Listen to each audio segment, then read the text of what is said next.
ঠাকুরকে কেন্দ্র করে আজকে তার সেই পরলোকগত আত্মা আজ গোপীনাথ দার আজ চিরশান্তি প্রার্থনা করি। আজকের এই পরিবারে যে যেখানে আছেন প্রত্যেককে সবাই সুস্থ থাকুন, সবাই শান্তিতে থাকুন, স্বস্তিতে থাকুন। প্রত্যেককার জীবনে সদা নেমে আসুক শ্রী ঠাকুরের আশিস, প্রত্যেককার জীবনে বর্ষিত হোক। আজকে যারা এখানে আসলেন, যারা আসতে পারলেন না, প্রত্যেকের মঙ্গল প্রার্থনা করি পরমপিতার আতুল চরণে। জয় গুরু। শ্রী ঠাকুরের কথা বলতে গিয়ে মনে হয় যে ব্যক্তিগত জীবনে যদি সাধনা যদি সুনিয়ন্ত্রিত না হয়, অর্থাৎ জীবনটাকে সুনিয়ন্ত্রিত করতে গেলে মানুষের যে ব্যক্তিগত সাধন দরকার, তার জন্যে শ্রী ঠাকুরকে আমাদের জীবনের একমাত্র আদর্শ বলে বিবেচিত হয়। আজকে সারা ভারতবর্ষ তথা সমগ্র বিশ্বব্যাপী শ্রী ঠাকুরের ভাব, শ্রী ঠাকুরের সেই ভাবধারা আজকে প্রচারিত হচ্ছে বিভিন্নভাবে।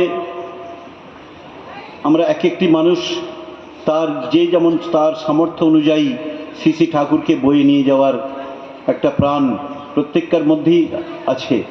শ্রী ঠাকুর যখন আমাদের পাঠিয়েছেন, ঈশ্বর যখন আমাদের পাঠিয়েছেন, তার মধ্যে যে ভগবত সত্তা আছে, সেই ভগবত সত্তা জাগ্রত করবার জন্যই মানুষের জীবনের প্রয়োজন দীক্ষা। এমন একজন মানুষকে তার জীবনে আগ্রহ ভরে যদি সাগ্রহের সঙ্গে অবনত মস্তকে তাকে গ্রহণ করে, তার বলাগুলোকে জীবনে যদি মূর্ত করার যদি প্রচেষ্টা কোনো মানুষের জীবনে থাকে, তাহলে জীবনটা সত্যিকারে সুনিয়ন্ত্রিত হয়। শ্রী ঠাকুর তাই বললেন তার শ্রীহস্তে লিখিত সত্যানুসরণ গ্রন্থে, তিনি যা বলেন যত্নে তা রক্ষা করে অভ্যাসে চরিত্রগত করা। আর এই অভ্যাসে চরিত্রগত করার নামই হচ্ছে সাধনা। প্রত্যেককার জীবনে এমন করে সাধা, প্রত্যেককার অন্তর এমন করে কলুষমুক্ত করার যে কৌশল, সেই কৌশলটার নামই হচ্ছে দীক্ষা।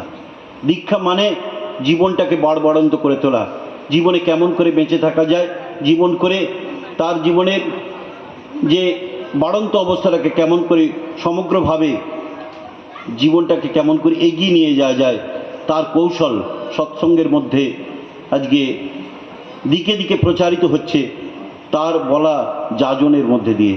শ্রী ঠাকুরের বলাগুলোকে জীবনে এমন করে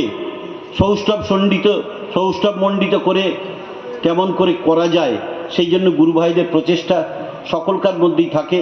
এবং গুরু ভাইরাও এমন করে গুরুকে এমন করে সুন্দর করে সাজিয়ে একটা সুন্দর অবস্থা সৃষ্টি করে প্রত্যেক মানুষকে শোনানোর যে ব্যবস্থা, সেই শোনানোর ব্যবস্থাটাকে তখন গুরু ভাইরা করে দেন এবং সাধারণ মানুষ তখন তার সেই প্রেমে পড়ে, তার সেই প্রেমে আকৃষ্ট হয়ে বহু মানুষ তাকে তখন ধরে এবং তারা জীবনে চলতে থাকে। অনেক মানুষ হয়তো ঠাকুরের কথা জানেনি, অনেক মানুষ হয়তো ঠাকুরের কথা শোনেনি, কিন্তু তারা সেই সৎসঙ্গের আওতায় এসে শ্রী ঠাকুরকে ধরে তাদের জীবনটাকেও সুন্দর করেছে। এই হচ্ছে সৎসঙ্গের জিস্ট। যা করলে মানুষের জীবনটাকে সত্যিকারের একজন পরিপূর্ণ মানুষ করে তোলা যায়, যে জীবনটাকে কেমন করে খাঁটি করে তোলা যায়, তার একমাত্র প্রচেষ্টা যে আমরা কি করে ভালো থাকব, আমরা কি করে সুন্দর থাকব, আমাদের জীবনের চালচলন, আমাদের জীবনের কথাবার্তা, আমাদের জীবনের যা কিছু বাড়বাড়ন্ত হয়ে ওঠার সেই একটা জিনিস তার মধ্যে গেঁথে থাকতো। সেই জন্যই তার যখন সংস্পর্শ